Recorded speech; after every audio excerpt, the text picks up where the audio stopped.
संसार में प्रचलित सभी धर्म गीता की दूरस्थ प्रतिध्वनि मात्र हैं। भगवान महावीर, भगवान गौतम बुद्ध, गुरु नानक, कबीर इत्यादि के श्रद्धापूरित तप सिद्धांतों की उच्चतम अभिव्यक्ति गीता है। गीता के वे ही कैसेट सुमन आप सबके समक्ष आत्मदर्शनार्थ प्रस्तुत हैं।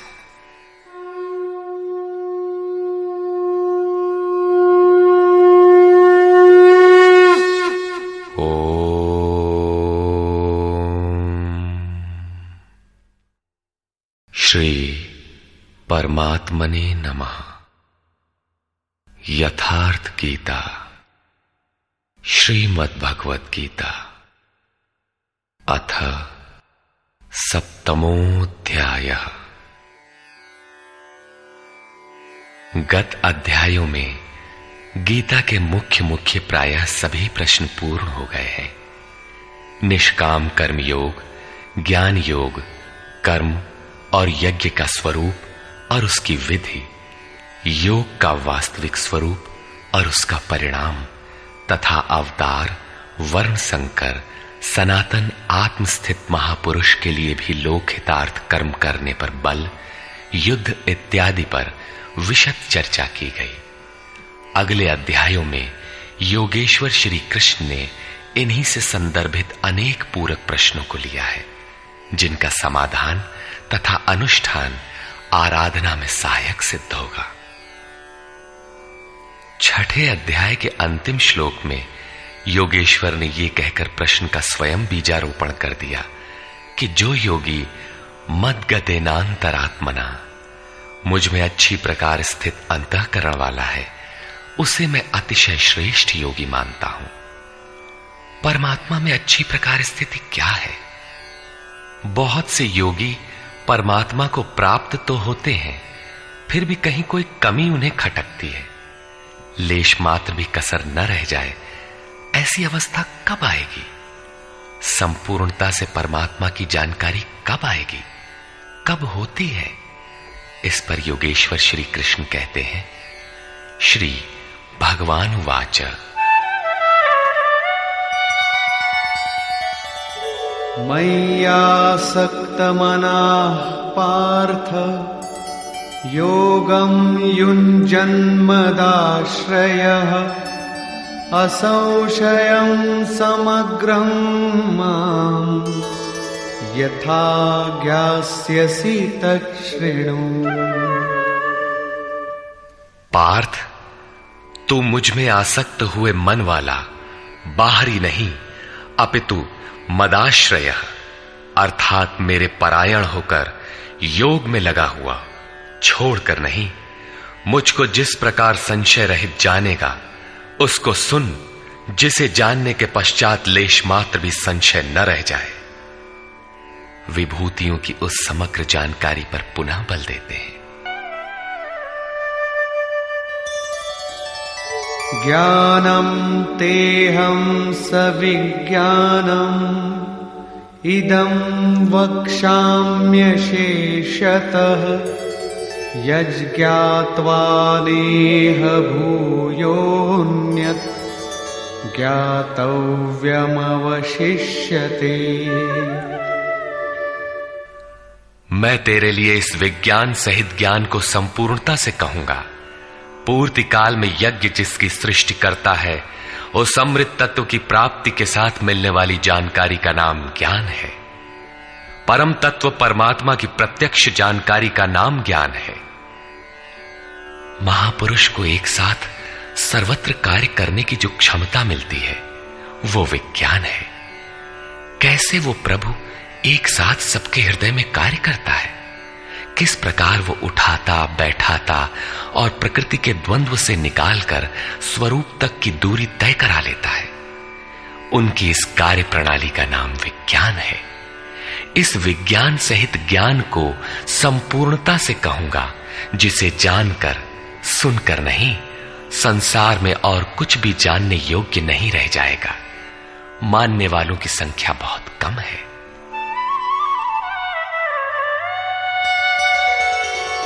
मनुष्याणां सहस्रेषु कश्चिद्यतति सिद्धये यततामपि सिद्धानां कश्चिन्मां वेत्ति तत्वतः।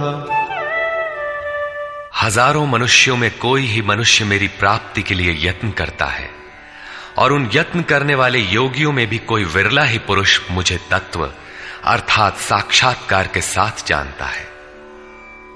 अब समग्र तत्व है कहां? एक स्थान पर पिंड रूप में है अथवा सर्वत्र व्याप्त है? इस पर योगेश्वर श्री कृष्ण कहते हैं, भूमिरापो नलो वायुः खं मनो बुद्धिरेव च अहंकार इतीयं मे भिन्ना प्रकृतिरष्टधा। अर्जुन, भूमि, जल, अग्नि, वायु और आकाश तथा मन, बुद्धि और अहंकार, ऐसे ये 8 प्रकार के भेदों वाली मेरी प्रकृति है। ये अष्टधा मूल प्रकृति है। अपरेयमितस्त्वन्या प्रकृतिं विद्धि मे परा जीवभूतां महाबाहो ययेदं धार्यते जगत्। इयम अर्थात ये 8 प्रकारों वाली तो मेरी अपरा प्रकृति है, अर्थात जड़ प्रकृति है। महाबाहु अर्जुन, इससे दूसरी को जीव रूप परा अर्थात चेतना प्रकृति जान, जिससे संपूर्ण जगत धारण किया हुआ है, वो है जीवात्मा। जीवात्मा भी प्रकृति के संबंध में रहने के कारण वो भी प्रकृति ही है।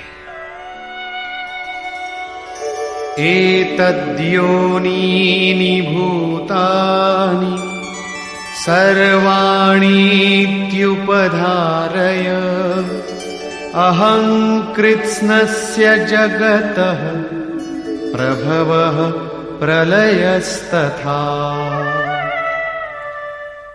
अर्जुन, ऐसा समझ के संपूर्ण भूत एतद्योनीनि इन महाप्रकृतियों से परा और अपरा प्रकृतियों से ही उत्पन्न होने वाले हैं।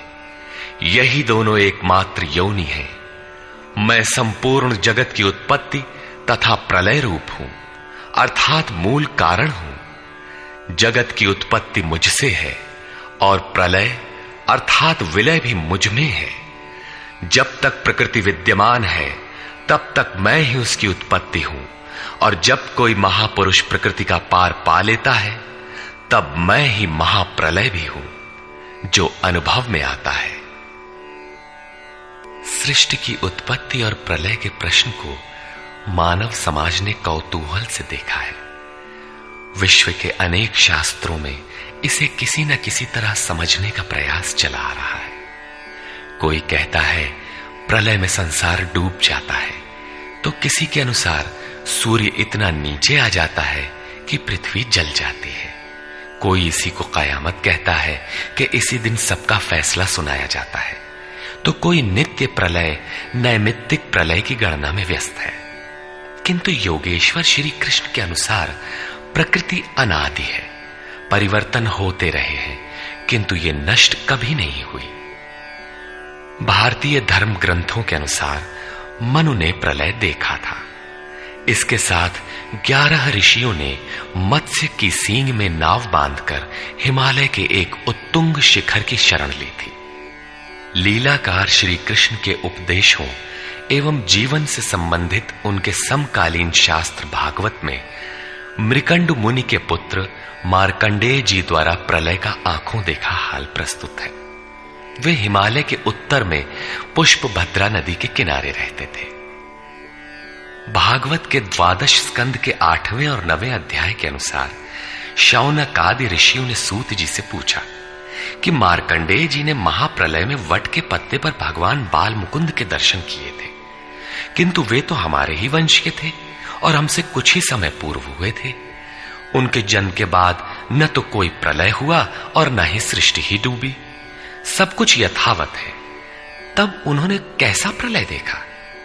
सूत जी ने बताया कि मार्कंडेय जी की प्रार्थना से प्रसन्न होकर नर नारायण ने उन्हें दर्शन दिया। मार्कंडेय जी ने कहा कि मैं आपकी वो माया देखना चाहता हूं जिससे प्रेरित होकर ये आत्मा अनंत योनियों में भ्रमण करता है। भगवान ने स्वीकार किया और एक दिन जब मुनि अपने आश्रम में भगवान के चिंतन में तन्मय हो रहे थे, तब उन्हें दिखाई पड़ा कि चारों ओर से समुद्र उमड़कर उनके ऊपर आ रहा है। उसमें मगर छलांगे लगा रहे थे। उनकी चपेट में ऋषि मार्कंडेय भी आ रहे थे। वे इधर उधर बचने के लिए भाग रहे थे। आकाश, सूर्य, पृथ्वी, चंद्रमा, स्वर्ग, ज्योतिष मंडल सभी उस समुद्र में डूब गए। इतने में मार्कंडेय जी को एक बरगद का पेड़ और उसके पत्ते पर एक शिशु दिखाई दिया। श्वास के साथ मार्कंडेय जी भी उस शिशु के उदर में चले गए और अपना आश्रम, सूर्य मंडल सहित सृष्टि को जीवित पाया और पुनः श्वास के साथ उस शिशु के उदर से वे बाहर आ गए। नेत्र खुलने पर मार्कंडेय ने अपने को उसी आश्रम में अपने ही आसन पर पाया। स्पष्ट है कि करोड़ों वर्ष के भजन के पश्चात उन मुनि ने ईश्वरीय दृश्य को अपने हृदय में देखा, अनुभव में देखा। बाहर सब कुछ ज्यों का त्यों था। अतः प्रलय योगी के हृदय में ईश्वर से मिलने वाली अनुभूति है। भजन की पूर्ति काल में योगी के हृदय में संसार का प्रवाह मिटकर अव्यक्त परमात्मा ही शेष बचता है। यही प्रलय है। बाहर प्रलय नहीं होता। महाप्रलय शरीर रहते ही अद्वैत की अनिर्वचनीय स्थिति है। ये क्रियात्मक है। केवल बुद्धि से निर्णय लेने वाले भ्रम का ही सृजन करते हैं, चाहे हम हों या आप। इसी पर आगे देखें। मत्तः परतरं नान्यत् किंचिदस्ति धनंजय मयि सर्वमिदं प्रोतं सूत्रे मणिगणा इव। धनंजय, मेरे सिवाय किंचन मात्र भी दूसरी वस्तु नहीं है। ये संपूर्ण जगत सूत्र में मणियों के सदृश मेरे में गुथा हुआ है तो, परंतु जानेंगे कब?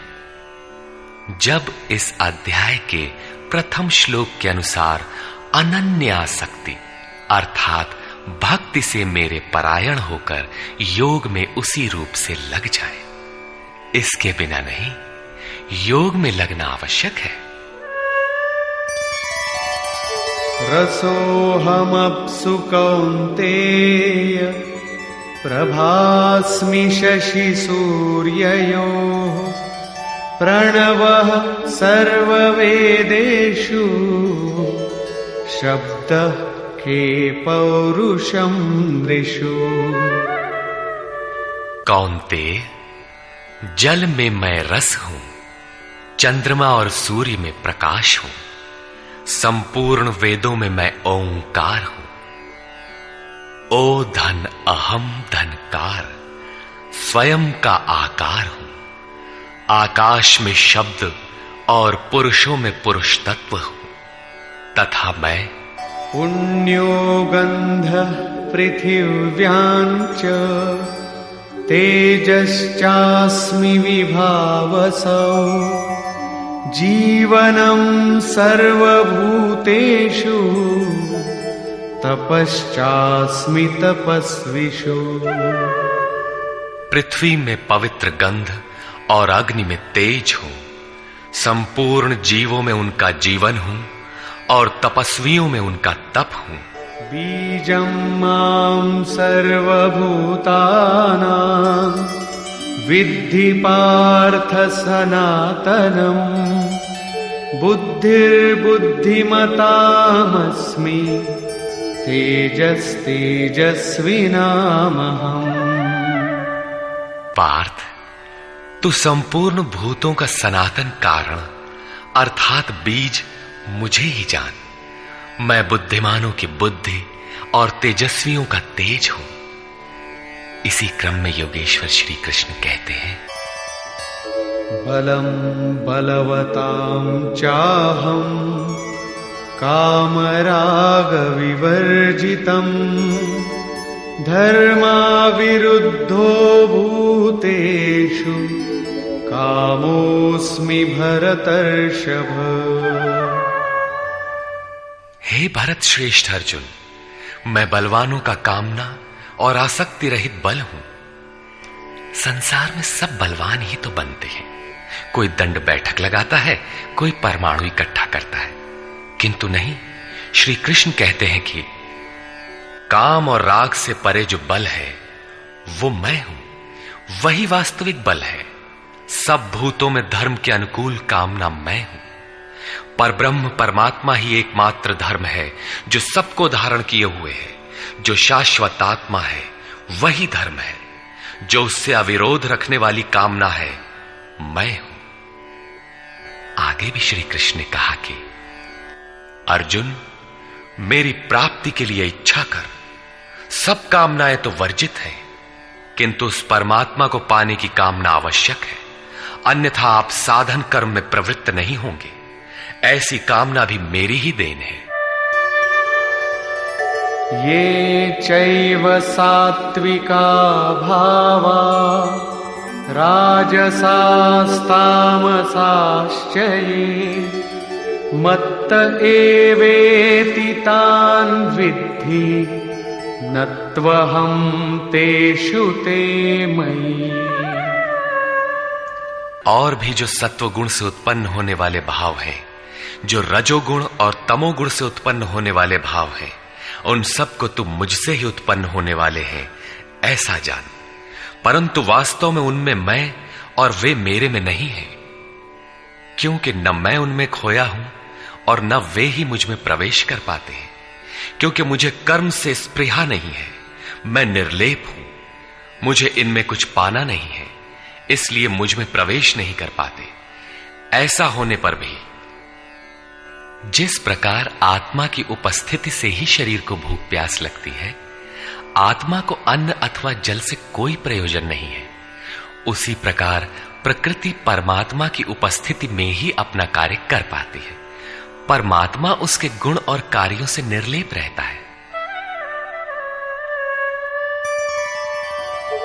त्रिभिर्गुणमयैर्भावैः एभिः सर्वमिदं जगत् मोहितं नाभिजानाति मामेभ्यः परमव्ययम्। सात्विक, राजस और तामस, इन तीन गुणों के कार्य रूप भावों से ये सारा जगत मोहित हो रहा है। इसलिए लोग इन तीनों गुणों से परे मुझ अविनाशी को तत्व से भली प्रकार नहीं जानते। मैं इन तीनों गुणों से परे हूं, अर्थात जब तक अंश मात्र भी गुणों का आवरण विद्यमान है तब तक कोई मुझे नहीं जानता। उसे अभी चलना है, वो राही है। और दैवी हेषा गुणमयी मम माया दुरत्यया मामेव ये प्रपद्यन्ते मायामेतान्तरन्ति ते। ये त्रिगुणातीत मेरी अद्भुत माया दुस्तर है, किंतु जो पुरुष मुझे ही निरंतर भजते हैं वे इस माया का पार पा जाते हैं। ये माया है तो दैवी, परंतु अगरबत्ती जलाकर इसकी पूजा न करने लगे, इससे पार पाना है। न मां दुष्कृतिनो मूढ़ाः प्रपद्यन्ते नराधमाः मायया परितज्ञानाः आसुरं भावमाश्रिताः। जो मुझे निरंतर भजते हैं वे जानते हैं, फिर भी लोग नहीं भजते। माया द्वारा जिनका ज्ञान अपहरण कर लिया गया है, जो आसुरी स्वभाव को धारण किए हुए मनुष्यों में अधम काम क्रोधादि दुष्कृतियों को करने वाले मूढ़ लोग मुझे नहीं भजते। तो बचता कौन है? चतुर्विधा भजन्ते मां जनाः सुकृतिनोऽर्जुन आर्तो जिज्ञासुरर्थार्थी ज्ञानी च भरतर्षभ।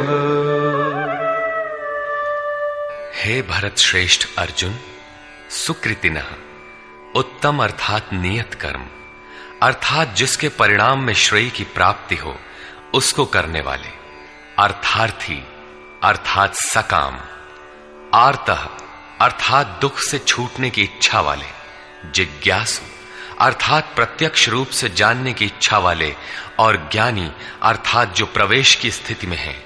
इन चारों प्रकार के भक्तजन मुझे भजते हैं। अर्थ वो वस्तु है जिससे हमारे शरीर अथवा संबंधों की पूर्ति हो। इसलिए अर्थ, कामनाएं सब कुछ पहले तो भगवान द्वारा पूर्ण होते हैं। भगवान श्री कृष्ण कहते हैं कि मैं ही पूर्ण करता हूं, किंतु इतना ही वास्तविक अर्थ नहीं है। आत्मिक संपत्ति ही स्थिर संपत्ति है, यही अर्थ है। सांसारिक अर्थ की पूर्ति करते करते भगवान वास्तविक अर्थ आत्मिक संपत्ति की ओर बढ़ा देते हैं, क्योंकि वे जानते हैं कि इतने ही से मेरा भक्त सुखी नहीं होगा। इसलिए वे आत्मिक संपत्ति भी उसे देने लगते हैं। लोक लाहु परलोक निबाहु, लोक में लाभ और परलोक में निर्वाह, ये दोनों भगवान की वस्तु हैं। अपने भक्त को खाली नहीं छोड़ते। आर्त, जो दुखी हो, जिज्ञासु, समग्रता से जानने की इच्छा वाले जिज्ञासु मुझे भजते हैं। साधना की परिपक्व अवस्था में दिग्दर्शन अर्थात प्रत्यक्ष दर्शन की अवस्था वाले ज्ञानी भी मुझे भजते हैं। इस प्रकार 4 प्रकार के भक्त मुझे भजते हैं, जिनमें ज्ञानी श्रेष्ठ है, अर्थात ज्ञानी भी भक्त ही है। इन सब में भी तेषां ज्ञानी नित्ययुक्त एकभक्तिर्विशिष्यते प्रियो हि ज्ञानिनोत्यर्थम् अहं स च मम प्रियः। अर्जुन, उनमें भी नित्य मुझ में एक ही भाव से स्थित अनन्य भक्ति वाला ज्ञानी विशिष्ट है, क्योंकि साक्षात्कार के सहित जानने वाले ज्ञानी को मैं अत्यंत प्रिय हूं और वो ज्ञानी भी मुझे अत्यंत प्रिय है। वो ज्ञानी मेरा ही स्वरूप है। उदाराः सर्व एवैते ज्ञानी त्वात्मैव मे मतम् आस्थितः स हि युक्तात्मा मामेवानुत्तमां गतिम्। यद्यपि ये चारों प्रकार के भक्त उदार ही हैं, कौन सी उदारता कर दी? क्या आपकी भक्ति करने से भगवान को कुछ मिल जाता है? क्या भगवान में कोई कमी है जिसे आपने पूरा कर दिया? नहीं, वस्तुतः वही उदार है जो अपने आत्मा को अधोगति में न पहुंचाए, जो उसके उद्धार के लिए अग्रसर है। इस प्रकार ये सब उदार है। परंतु ज्ञानी तो साक्षात मेरा स्वरूप ही है, ऐसी मेरी मान्यता है, क्योंकि वो स्थिर बुद्धि ज्ञानी भक्त सर्वोत्तम गति स्वरूप मुझ में ही स्थित है। अर्थात वो मैं हूं, वो मुझ में है, मुझ में और उसमें कोई अंतर नहीं है। इसी पर पुनः बल देते हैं। बहूनां जन्मनामन्ते ज्ञानवान् मां प्रपद्यते वासुदेवः सर्वमिति समहात्मा सुदुर्लभः। अभ्यास करते करते बहुत जन्मों के अंत के जन्म में, प्राप्ति वाले जन्म में साक्षात्कार को प्राप्त हुआ ज्ञानी सब कुछ वासुदेव ही है। इस प्रकार मेरे को भजता है, वो महात्मा अति दुर्लभ है। वो किसी वासुदेव की प्रतिमा नहीं गढ़वाता, बल्कि अपने भीतर ही उस परम देव का वास पाता है। उसी ज्ञानी महात्मा को श्री कृष्ण तत्वदर्शी भी कहते हैं। इन्हीं महापुरुषों से बाहर समाज में कल्याण संभव है। इस प्रकार के प्रत्यक्ष तत्वदर्शी महापुरुष श्री कृष्ण के शब्दों में अति दुर्लभ है। जब श्रेय और प्रेय अर्थात मुक्ति और भोग दोनों ही भगवान से मिलते हैं, तब तो सभी को एकमात्र भगवान का भजन करना चाहिए। फिर भी लोग उन्हें नहीं भजते। क्यों? श्री कृष्ण के ही शब्दों में, कामैस्तैस्तैर्हितज्ञानाः प्रपद्यन्तेऽन्यदेवताः तन्तन्नियममास्थाय प्रकृत्या नियताः स्वया। वो तत्वदर्शी महात्मा अथवा परमात्मा ही सब कुछ है। लोग ऐसा समझ नहीं पाते, क्योंकि भोगों की कामनाओं द्वारा लोगों का विवेक अपहरण कर लिया गया है। इसलिए वे अपनी प्रकृति अर्थात जन्म जन्मांतरों से अर्जित संस्कारों के स्वभाव से प्रेरित होकर मुझ परमात्मा से भिन्न अन्य देवताओं और उनके लिए प्रचलित नियमों की शरण लेते हैं। यहां अन्य देवता का प्रसंग पहली बार आया है। यो यो यां यां तनुं भक्तः श्रद्धयार्चितुमिच्छति तस्य तस्याचलां श्रद्धां तामेव विदधाम्यहम्। जो जो सकामी भक्त जिस जिस देवता के स्वरूप को श्रद्धा से पूजना चाहता है, मैं उसी ही देवता के प्रति उसकी श्रद्धा को स्थिर करता हूं। मैं स्थिर करता हूं, क्योंकि देवता नाम की कोई वस्तु होती तब तो वो देवता ही श्रद्धा को स्थिर करता। सतया श्रद्धया युक्तः तस्याराधनमीहते लभते च ततः कामान् मयैव विहितान् हितान्। वो पुरुष उस श्रद्धा से युक्त होकर उस देव विग्रह के पूजन में तत्पर होता है और उस देवता के माध्यम से मेरे ही द्वारा निर्मित उन इच्छित भोगों को निसंदेह प्राप्त होता है। भोग कौन देता है? मैं ही देता हूं। उसकी श्रद्धा का परिणाम है भोग, न कि किसी देवता की देन। किंतु वो फल तो पा ही लेता है, फिर इसमें बुराई क्या है? इस पर कहते हैं, अन्तवत्तु फलं तेषां तद्भवत्यल्पमेधसां देवान् देवयजो यान्ति मद्भक्ता यान्ति मामपि। परंतु उन अल्प बुद्धि वालों का वो फल नाशवान है। आज फल है तो भोगते भोगते नष्ट हो जाएगा, इसलिए नाशवान है। देवताओं को पूजने वाले देवताओं को प्राप्त होते हैं, अर्थात देवता भी नाशवान है। देवताओं से लेकर यावन मात्र जगत परिवर्तनशील और मरण धर्मा है। मेरा भक्त मुझे ही प्राप्त होता है, जो अव्यक्त है, नैष्ठिकीम परम शांति पाता है। देवता हृदय के अंतराल में परम देव परमात्मा के देवत्व को अर्जित कराने वाले सद्गुणों का नाम है। थी तो ये अंदर की वस्तु, किंतु कालांतर में लोगों ने भीतर की वस्तु को बाहर देखना प्रारंभ कर दिया। मूर्तियां गढ़ ली, कर्म कांड रच डाले और वास्तविकता से दूर खड़े हो गए। श्री कृष्ण ने इस भ्रांति का निराकरण उपर्युक्त 4 श्लोकों में किया। गीता में पहली बार अन्य देवताओं का नाम लेते हुए उन्होंने कहा कि देवता होते ही नहीं, लोगों की श्रद्धा जहां झुकती है वहां मैं ही खड़ा होकर उनकी श्रद्धा को पुष्ट करता हूं और मैं ही वहां फल भी देता हूं। वो फल भी नश्वर है। फल नष्ट हो जाते हैं, देवता नष्ट हो जाते हैं और देवताओं को पूजने वाला भी नष्ट हो जाता है। जिनका विवेक नष्ट हो गया है वे मूढ़ बुद्धि ही अन्य देवताओं को पूजते हैं। श्री कृष्ण तो यहां तक कहते हैं कि अन्य देवताओं को पूजने का विधान ही अयुक्ति संगत है।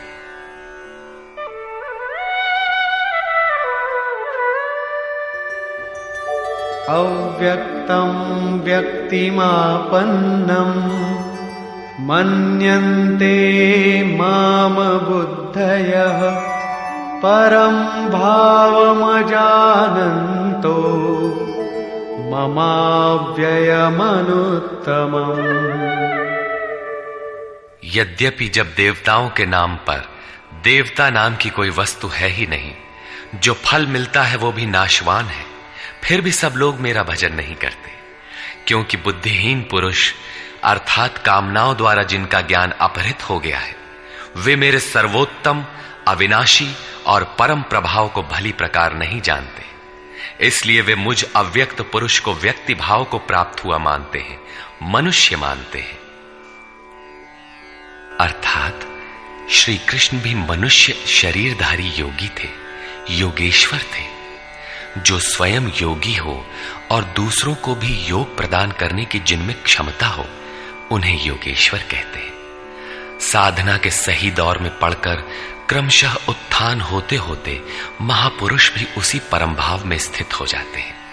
शरीरधारी होते हुए भी वे उसी अव्यक्त स्वरूप में स्थित हो जाते हैं। फिर भी कामनाओं से विवश मंद बुद्धि के लोग उन्हें साधारण व्यक्ति ही मानते हैं। वे सोचते हैं कि हमारी ही तरह तो ये भी पैदा हुए हैं, भगवान कैसे हो सकते हैं। उन बेचारों का दोष भी क्या है। दृष्टिपात करते हैं तो शरीर ही दिखाई पड़ता है। वे महापुरुष के वास्तविक स्वरूप को देख क्यों नहीं पाते। इस पर योगेश्वर श्री कृष्ण से ही सुने। नाहं प्रकाश सर्वस्य योगमाया समावृतः मूढ़ोऽयं नाभिजानाति लोको मामजमव्ययम्। सामान्य मनुष्य के लिए माया एक पर्दा है जिसके द्वारा परमात्मा सर्वथा छिपा है। योग साधना समझकर वो इसमें प्रवृत्त होता है। इसके पश्चात योग माया अर्थात योग क्रिया भी एक आवरण ही है। योग का अनुष्ठान करते करते उसकी पराकाष्ठा योगारूढ़ता आ जाने पर वो छिपा हुआ परमात्मा विदित होता है। योगेश्वर कहते हैं कि मैं अपनी योग माया से ढका हुआ हूं। केवल योग की परिपक्व अवस्था वाले ही मुझे यथार्थ देख सकते हैं। मैं सबके लिए प्रत्यक्ष नहीं हूं। इसलिए ये अज्ञानी मनुष्य मुझ जन्म रहित अर्थात जिसे अब जन्म नहीं लेना है, अविनाशी अर्थात जिसका नाश नहीं होना है, अव्यक्त स्वरूप अर्थात जिसे पुनः व्यक्त नहीं होना है, को नहीं जानता। अर्जुन भी श्री कृष्ण को अपनी ही तरह मनुष्य मानता था। आगे उन्होंने दृष्टि दिया तो अर्जुन गिड़गिड़ाने लगा, प्रार्थना करने लगा। वस्तुतः अव्यक्त स्थित महापुरुष को पहचानने में हम लोग प्रायः अंधे ही हैं। आगे कहते हैं, वेदाहं समतीतानि वर्तमानानि चार्जुन भविष्याणि च भूतानि मां तु वेद न कश्चन। अर्जुन, मैं अतीत, वर्तमान और भविष्य में होने वाले संपूर्ण प्राणियों को जानता हूं, परंतु मुझे कोई नहीं जानता। क्यों नहीं जान पाता? इच्छा द्वेष समुत्थेन द्वंद्व मोहेन भारत सर्वभूतानि सम्मोहम् सर्गे यान्ति परन्तप। भरतवंशी अर्जुन, इच्छा और द्वेष अर्थात राग द्वेषादि द्वंद्व के मोह से संसार के संपूर्ण प्राणी अत्यंत मोह को प्राप्त हो रहे हैं, इसलिए मुझे नहीं जान पाते। तो क्या कोई जानेगा ही नहीं? योगेश्वर श्री कृष्ण कहते हैं, येषां त्वन्तगतं पापं जनानां पुण्यकर्मणां ते द्वन्द्वमोह निर्मुक्ता भजन्ते मां दृढ़व्रताः। परंतु पुण्य कर्म अर्थात जो संस्कृति का अंत करने वाला है, जिसका नाम कार्यम कर्म, नियत कर्म, यज्ञ की प्रक्रिया कहकर बारंबार समझाया है, उस कर्म को करने वाले जिन भक्तों का पाप नष्ट हो गया है, वे राग द्वेषादि द्वंद्व के मोह से भली प्रकार मुक्त होकर व्रत में दृढ़ रहकर मुझे भजते हैं। किस लिए भजते हैं?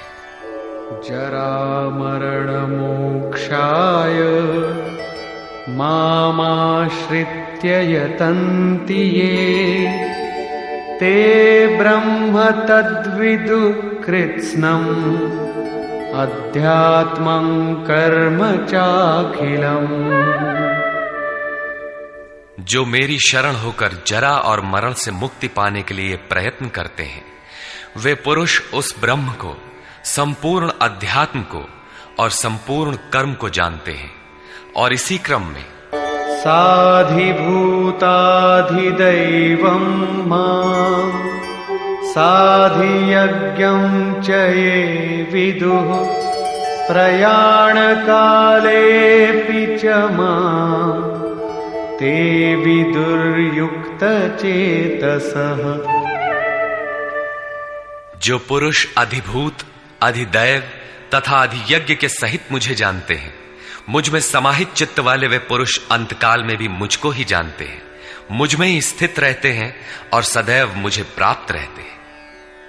26वें 27वें श्लोक में उन्होंने कहा कि मुझे कोई नहीं जानता, क्योंकि वे मोहग्रस्त हैं, किंतु जो उस मोह से छूटने के लिए प्रयत्नशील हैं, वे संपूर्ण ब्रह्म, संपूर्ण अध्यात्म, संपूर्ण कर्म, संपूर्ण अधिभूत, संपूर्ण अधिदैव और संपूर्ण अधियज्ञ सहित मुझको जानते हैं, अर्थात इन सब का परिणाम मैं अर्थात सद्गुरु हूं।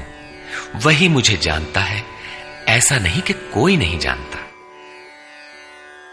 निष्कर्ष, इस 7वें अध्याय में योगेश्वर श्री कृष्ण ने बताया कि अनन्य भाव से मुझ में समर्पित होकर, मेरे आश्रित होकर जो योग में लगता है, वह समग्र रूप से मुझे जानता है। मुझे जानने के लिए हजारों में कोई विरला ही प्रयत्न करता है, और प्रयत्न करने वालों में विरला ही कोई जानता है। वह मुझे पिंड रूप में एक देशीय नहीं वरन सर्वत्र व्याप्त देखता है। 8 भेदों वाली मेरी जड़ प्रकृति है, और इसके अंतराल में जीव रूप मेरी चेतन प्रकृति है। इन्हीं दोनों के संयोग से पूरा जगत खड़ा है। तेज और बल मेरे ही द्वारा है। राग और काम से रहित बल तथा धर्मानुकूल कामना भी मैं ही हूं। जैसा कि सब कामनाएं तो वर्जित है, लेकिन मेरी प्राप्ति के लिए कामना कर, ऐसी इच्छा का अभ्युदय होना मेरा ही प्रसाद है। केवल परमात्मा को पाने की कामना ही धर्मानुकूल कामना है।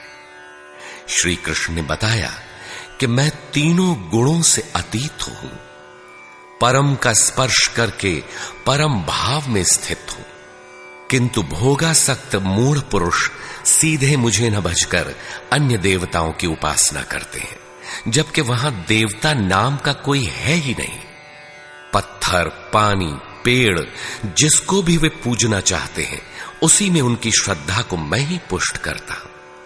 उसकी आड़ में खड़ा होकर मैं ही फल देता हूं, क्योंकि न वहां कोई देवता है, न किसी देवता के पास कोई भोग ही है। लोग मुझे साधारण व्यक्ति समझकर नहीं बचते, क्योंकि मैं योग प्रक्रिया द्वारा ढका हुआ हूं। अनुष्ठान करते करते योग माया का आवरण पार करने वाले ही मुझ शरीरधारी को भी अव्यक्त रूप में जानते हैं, अन्य स्थितियों में नहीं। मेरे भक्त 4 प्रकार के हैं: अर्थार्थी, आर्त, जिज्ञासु और ज्ञानी। चिंतन करते करते अनेक जन्मों के अंतिम जन्म में प्राप्ति वाला ज्ञानी मेरा ही स्वरूप है। अर्थात अनेक जन्मों से चिंतन करके उस भगवत स्वरूप को प्राप्त किया जाता है। राग द्वेष के मोह से आक्रांत मनुष्य मुझे कदापि नहीं जान सकते, किंतु राग द्वेष के मोह से रहित होकर जो नियत कर्म अर्थात जिसे संक्षेप में आराधना कह सकते हैं का चिंतन करते हुए जरा मरण से छूटने के लिए प्रयत्नशील हैं, वे पुरुष संपूर्ण रूप से मुझे जान लेते हैं। वे संपूर्ण ब्रह्म को, संपूर्ण आध्यात्म को, संपूर्ण अधिदैव को, संपूर्ण कर्म को और संपूर्ण यज्ञ के सहित मुझे जानते हैं। वे मुझ में प्रवेश करते हैं और अंतकाल में भी मुझको ही जानते हैं, अर्थात फिर कभी वे विस्मृत नहीं होते। इस अध्याय में परमात्मा की समग्र जानकारी का विवेचन है। अतः ओम तत्सदिति श्रीमद्भगवद गीता सूपनिषत्सु ब्रह्म विद्यायाम योग शास्त्रे श्री कृष्णार्जुन संवादे समग्र बोधः नाम सप्तमोऽध्यायः। इस प्रकार स्वामी अड़गड़ानंद कृत श्रीमद् भगवद गीता के भाष्य यथार्थ गीता का 7वां अध्याय पूर्ण होता है। हरि ओम तत्सत।